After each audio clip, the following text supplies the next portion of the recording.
the hills of Hawkins County, Tennessee, the Summer Wells case has always been a puzzle with missing pieces. For more than 3 years, leads have come and gone, suspects have been questioned, and rumors have filled the void left by the truth. But now, something new. 2 men, both tied, directly or indirectly, to the landscape of this mystery, have stepped forward. Fred Hill, Andy Bernard. They're not witnesses in the traditional sense. They're not officially suspects. Yet, each name has been whispered in corners of online discussions, in late-night phone calls, and across front porches in this small community. And now, both have agreed to take a polygraph test. To some, that sounds like an act of courage, an attempt to silence speculation once and for all. To others, it feels like a gamble, because polygraphs, while powerful tools, can't always separate truth from deception. What they can do is reveal stress, hesitation, and patterns that sometimes speak louder than words. And in a case where the truth has been buried for more than 1,000 days, even the smallest tremor on a polygraph needle could shake the ground beneath someone's story.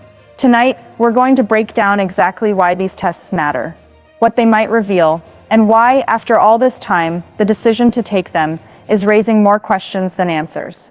But before we dive into this, kindly subscribe to our channel if you believe in fighting for justice. We've just crossed 4,000 subscribers, all because of your support, and we need that same energy to reach 5,000, then 6,000, and then 10,000. So go ahead and drop your fingerprints on that subscribe button and where you're watching from, because wherever you are, the day this vision is fulfilled, I will send my appreciation straight to you.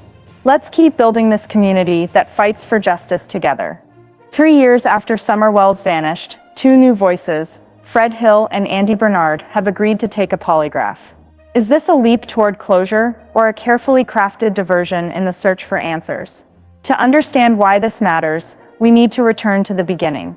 June 15, 2021, Hawkins County, Tennessee. A rural, wooded landscape where Summer, just 5 years old, was reported missing from her family's home on Ben Hill Road. That day triggered one of the largest search efforts in state history: crews on foot, helicopters circling overhead, divers scouring waterways.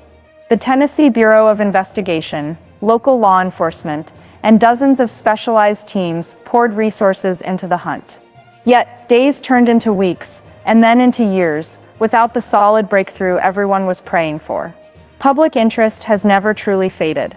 The case has lived on in news updates, on social media forums, and in quiet conversations in the community.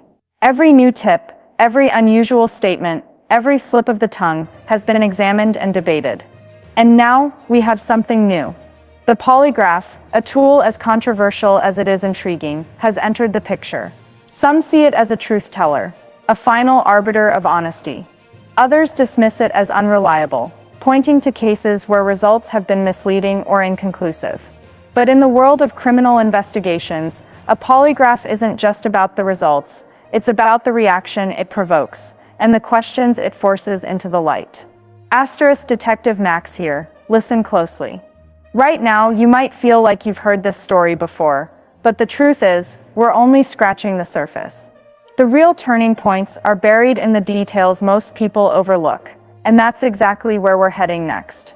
What I'm about to walk you through could reshape how you see every single statement, every timeline, every theory in this case. So don't move, don't scroll, because if you step away now, you might miss the one piece that makes all the other pieces finally click. Fred Hill and Andy Bernard, 2 names that until now lingered on the outer edges of the Summer Wells investigation. Neither were central suspects. Neither had been consistently in the headlines. In fact, for much of the past 3 years, they existed more in the footnotes than in the main narrative. But recently, that changed.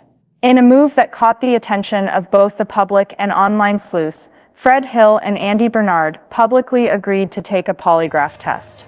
No subpoena, no visible coercion. Just an open statement, volunteering themselves for an examination that probes not only what you know, but how your body reacts when the truth is questioned. Why would 2 men who've remained on the periphery suddenly step forward in such a high-stakes way? Was this an act of transparency, an attempt to clear their names and end whispers that may have followed them since 2021, or was it the result of mounting pressure, either from the community, from law enforcement, or perhaps even from their own conscience. Agreeing to a polygraph is no small decision. The very act of saying yes sends a signal, one of two possibilities: confidence in one's innocence, or confidence in one's ability to mask the truth. In this case, the timing is just as important as the agreement itself. 3 years into a cold trail, this sudden willingness to prove something raises as many questions as it answers. Before we go any further, let's strip the polygraph down to its core. Despite the drama you see in movies, it's not a magic truth machine. At its most basic, a polygraph measures physiological responses, changes in heart rate, blood pressure, breathing patterns, and perspiration. The idea is simple: when a person lies, the stress of deception will cause their body to betray them. But here's the reality. Decades of scientific research have shown that the polygraph is far from foolproof. Nervousness, anxiety, or even the setting of the test itself can trigger the same spikes in readings as a lie. And just as concerning, skilled liars, or those with certain psychological conditions, can sometimes remain calm enough to pass without telling the truth. This is why many courts don't allow polygraph results as evidence. Too many false positives. Too many false negatives. So why do investigators still use them? Because sometimes, the polygraph is less about the science, and more about the symbol. When a subject sits in that chair, strapped to sensors, facing pointed questions, it can be a powerful psychological moment. The test can prompt a confession. It can shake loose inconsistencies. Or it can simply tell investigators how a person reacts under pressure. In a case like Summer Wells, where the trail has gone cold, the polygraph isn't about producing a courtroom-proof result. It's about shifting the ground beneath someone's feet to see what they do next. In a case that has endured over 3 long years, any movement, any decision, can ripple far beyond the immediate moment. Fred Hill and Andy Bernard's willingness to take a polygraph is not just a personal choice, it's a signal. A signal to investigators that these men are prepared to put their statements under an intense, if imperfect, form of scrutiny. If the results, or even just the process, raise questions, it could trigger a chain reaction. Detectives might revisit earlier interviews, probing for details that suddenly seem more important. Search teams might reconsider old areas or expand into new ones, guided by even the slightest shift in narrative. And then there's the public. In the Summer Wells case, the public has never truly stepped back. Online forums, discussion boards, and social media groups have kept her name alive, dissecting every lead, every rumor, every official update. The moment news of these polygraph agreements broke, conversations reignited. Posts speculating on motives, timelines, and possible outcomes began circulating within hours. This is the double edge of public curiosity. It can generate fresh tips and jog old memories, but it can also fuel misinformation. For investigators, that means separating signal from noise. Still, in a case where silence has been the norm, this development is a jolt of electricity. Whether it leads to clarity or simply more questions, that will depend on what's said and how it's said once those sensors are strapped on. In the Summer Wells investigation, 3 core theories have dominated public and private conversation from the very beginning. First, abduction. Could Fred Hill or Andy Bernard's decision to take a polygraph eliminate them from suspicion, or at least reduce their proximity to this theory? Possibly. But absence of deception on a polygraph is not proof of innocence, just as a failed test is not proof of guilt. Second, accident or misadventure. This is the theory where timing, location, and silence matter most. If either man had knowledge of an accidental event that spiraled into a cover-up, agreeing to a polygraph could be a calculated step to appear transparent without revealing unspoken details. Third, insider involvement. This theory has always carried weight because of the remote, tight-knit community where Summer disappeared. When familiar names resurface and volunteer for a test, it can be read 2 ways: a sincere attempt to clear the air, or a move to redirect attention toward others. The truth is, their choice to step into this controversial testing process shifts the lens through which these theories are viewed. It doesn't erase suspicion, and it doesn't confirm guilt, it simply adds a new layer to the narrative.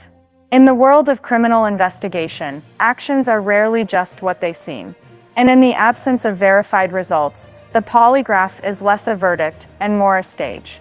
For now, the question is not what the machine will say, but why these men are willing to sit in the chair at all. The moment news broke that Fred Hill and Andy Bernard had agreed to polygraph tests, the digital wildfire began. True crime channels picked it up within hours, some dissecting every public statement the two men have made, others speculating on why they chose this moment to step forward. On message boards, threads multiplied, each post layering fresh interpretations on the decision. Was this courage, strategy, or a move born from mounting whispers in a small town? Social media fed on the intrigue, with TikTok clips and YouTube comment sections erupting in theories, timelines, and confident declarations, most of which were built on fragments, not facts. In the middle of this noise stands law enforcement, silent, steady, and deliberate. The Tennessee Bureau of Investigation has not confirmed any role for these men in the active case, nor have they commented on the validity or scheduling of the polygraphs. But here's the subtle reality. The louder the public conversation becomes, the greater the pressure on investigators to acknowledge it, whether to dismiss it, redirect it, or use it as leverage in interviews. Polygraphs, even unofficial ones, have a way of shifting the room. Not always because of the science, but because of the perception. And in a case like Summer Wells, perception can be as volatile as gasoline, waiting for a spark. For the Wells family, the passage of time has not been a healer, it has been an accuser. Every few months, a new ripple in this case drags their name back into headlines. Now, with Fred Hill and Andy Bernard stepping forward to take a polygraph, that ripple is once again washing over them. On the surface, this development could be read as a sign of progress. If these men pass the test, if their answers match the story they've told, that could potentially remove them from the cloud of suspicion. That means less background noise, fewer false leads, and perhaps a clearer path for investigators to walk. For a family living inside a nightmare, that kind of development can feel like the faintest glimmer of daylight breaking through. But beneath the surface, it's not so simple. Polygraph results, whether they're released publicly or leaked in whispers, rarely stay in their intended context. They become fuel for online speculation, ammunition for armchair detectives, and fodder for those already convinced of a particular theory. If the results are inconclusive, or if the smallest inconsistency is detected, it could ignite another round of accusations and renewed tension. And in cases like this, accusations have a way of sticking, even when disproven. There's also the human toll. When you've been under the microscope for nearly 3 years, any new twist, no matter how small, feels magnified. The family knows that every look, every pause, every shift in tone during an interview will be dissected by strangers online. In the court of public opinion, grief is often mistaken for guilt. Tears can be labeled as manipulation. Silence can be framed as coldness. This is the invisible weight the Wells family carries. They are not only grieving the loss of a child, they are surviving inside a pressure chamber, where the oxygen is suspicion, and the walls are made of rumor. And each time a new development, like this polygraph agreement, bursts into the spotlight, that chamber gets just a little smaller, a little hotter, and a lot harder to survive. While the public reacts in real time, comment sections boiling, Facebook groups buzzing, the Tennessee Bureau of Investigation remains exactly where they've been since day one, silent, measured, deliberate. They have not confirmed the date of the polygraph. They have not confirmed whether Fred Hill or Andy Bernard's participation was formally requested, or if it was a voluntary gesture. And most importantly, they have not promised to release the results to the public. That silence isn't negligence, it's strategy. Polygraphs, despite their cultural weight, aren't silver bullets.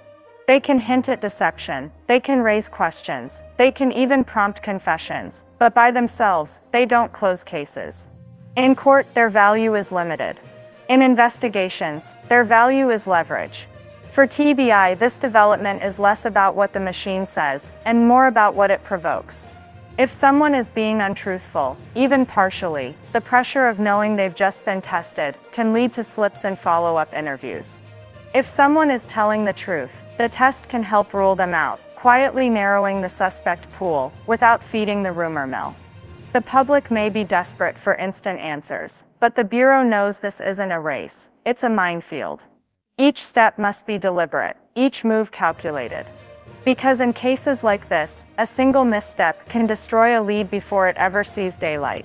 So while the headlines scream polygraph breakthrough, law enforcement is likely thinking something very different. Let's see where this takes us. Quietly. So what happens after the cameras stop rolling and the online chatter fades? If Fred Hill and Andy Bernard follow through with these polygraph tests, there are a few likely moves behind the scenes. First, private interviews. Whether the results suggest deception or truth, TBI will want to sit down with each man, separately, away from cameras and microphones. Polygraphs are never the final word, they're the beginning of a deeper conversation. Sometimes, just taking the test opens the door for investigators to revisit details, timelines, and statements they once set aside. Second, potential search revisits. If anything from those discussions points to a location, an overlooked area, or a moment in the timeline that doesn't quite add up, it's not unusual for investigators to quietly return to old ground. In cases this cold, even a small shift in direction can be enough to spark movement. Third, an investigative pivot. It's possible this could redirect focus entirely, either tightening the circle around certain individuals, or just as importantly, ruling them out. Eliminating possibilities is as much a victory as finding them. But here's where you, the public, come in. Even now, the smallest tip could matter. A conversation you overheard in 2021. A vehicle you remember seeing on Ben Hill Road. Something you didn't think was important at the time. Cases like Summer Wells don't break open in a single dramatic moment. They shift inch by inch, through persistence, patience, and a refusal to let the trail grow cold. So if you know something, however small, now is the time to say it. 3 years have passed since Summer Wells disappeared, and yet here we are, still chasing shadows, still holding on to fragments of hope. The truth is, hope is fragile. It bends under the weight of time, of unanswered questions, of leads that go nowhere. But every so often, something like these polygraph agreements stirs the air again.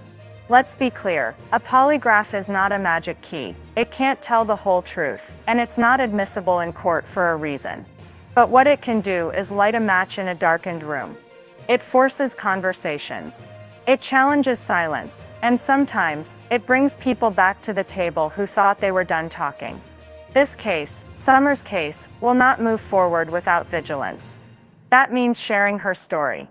That means watching for developments. And it means speaking up if you have anything, no matter how small, that might help piece this puzzle together. If you know something credible, contact the Tennessee Bureau of Investigation. Don't wait, don't assume someone else will do it.